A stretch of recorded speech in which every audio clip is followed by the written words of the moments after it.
Hey, here we are again. The last talk about money. Some things that sort of follow that. I didn't exactly offer any solutions or anything. Not that I think that's going to happen or anything. But one thing I noticed today on a similar note is that while I was driving around a few days ago, I'm aware of, I'm fairly observant, perceptive of things that I see, and it's like, well, geez, okay, I'm driving down the highway, driving here, there, and exactly how many commercial messages am I seeing? And it all counts. So every billboard, every brand name on anything, every vehicle has at least two. It's going to have the manufacturer and the model. And within 5 minutes, I'd counted over 100. And I basically couldn't keep up. Boom, boom, boom, boom, boom, boom. And I wasn't counting the cars. I couldn't have done that. So anyway, it's funny or sick to contemplate that we live in a culture where basically money is allowed to shout at you continuously for free. You have no say in it whatsoever.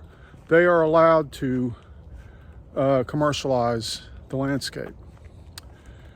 And Solzhenitsyn, the Russian fella, said once, he came here to see what America was like, and he said, freedom to spit in the eye and the soul of the passerby with advertising.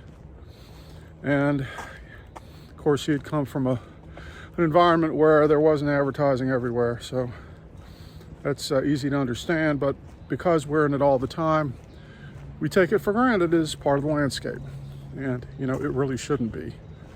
Or they should have to pay us for our attention, not rather we pay them so that we don't have to see it, ad-free content and things like that. But really, we should have to pay for that, huh? So anyway,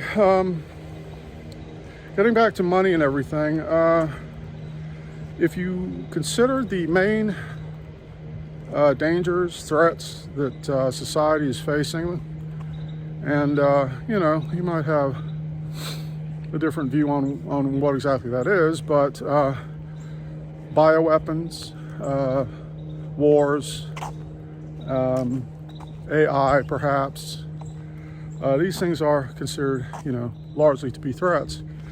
And the thing about them is they're all basically coming from money. So money is sort of a program. It's constantly running in the background. It's not that any one person is, dictating to it or anything like that. It serves its own end, which is just, to make more money, to monopolize, to profit. So it can't lead anywhere good because, as I think I touched on last time, if profit comes first, people come last. And well, wait a second, we're the ones that created it. We're the ones that use it all the time. Why would it make us come last?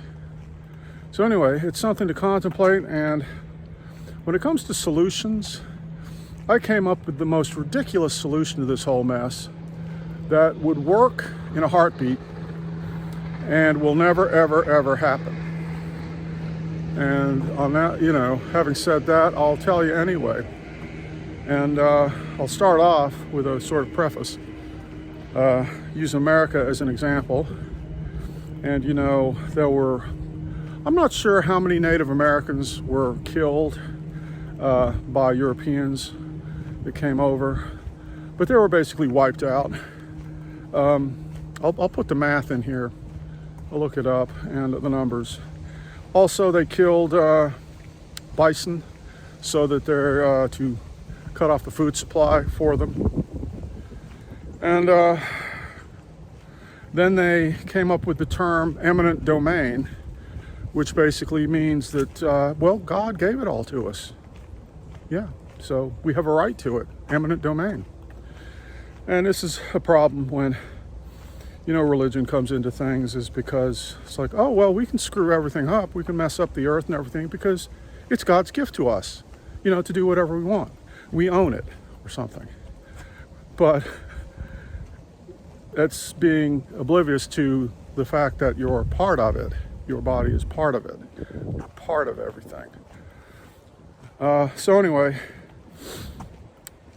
when it comes to Native people that didn't use money, that had better lives than what we have, happier, healthier lives, better societies, better relationships, better diet, better health, you name it.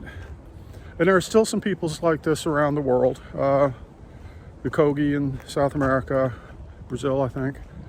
And perhaps some Aborigines, maybe, people in the Amazon here and there, stuff like that. But basically, with America, what we did with Native peoples is we put them on reservations. And I didn't treat them very well.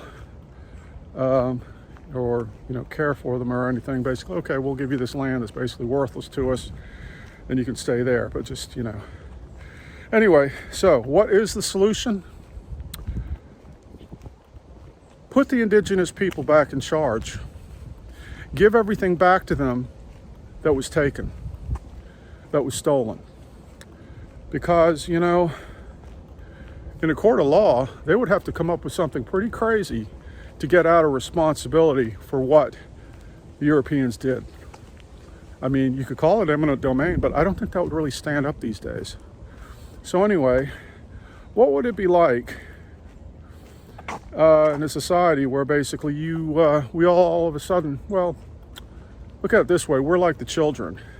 They're like the wise elders. So the wise elders that we basically put in prison so that we could run amok. Now, if we let them out and say, what should we do? It's such a mess. What should we do? Well, they could tell you exactly what to do.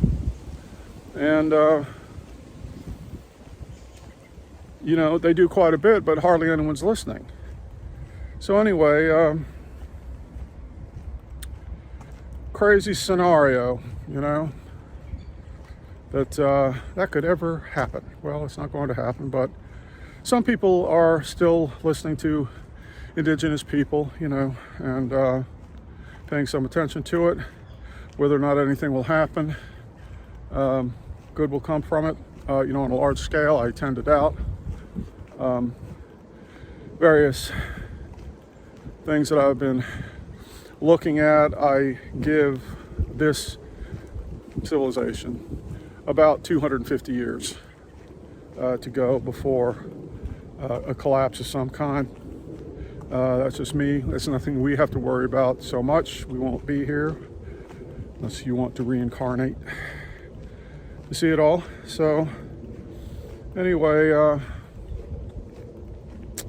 what else? Well, I guess that's about it.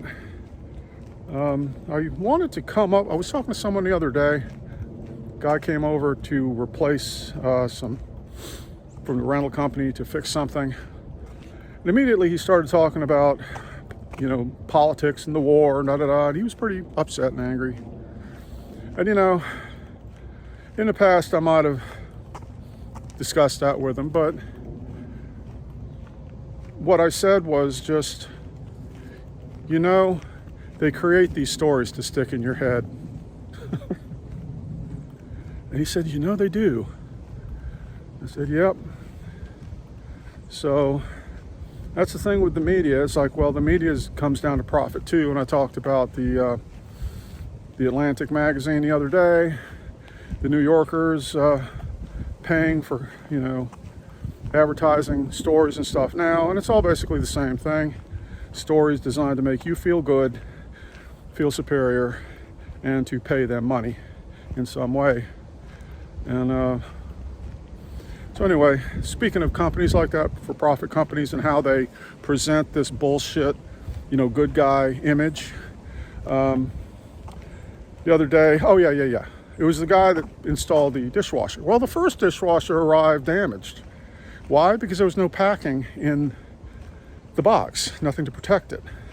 So, you know, we did talk about that and said, well, you know, these companies are all doing this moral posturing thing where they're like, you know, this box is good for the planet, you know, and pictures of leaves on things and stuff like that.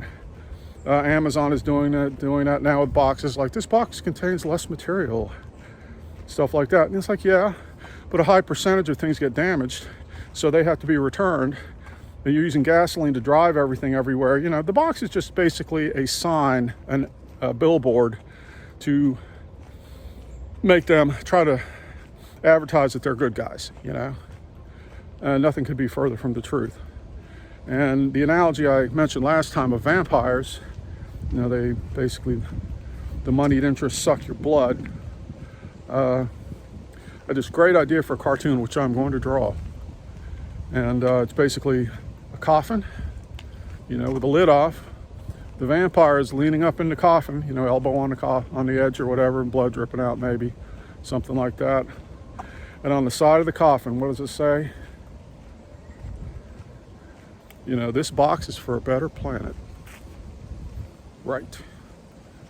So anyway, that's a groaner. And I hope you'll give it some thought, and I will talk to you later. I'll be back. Bye-bye.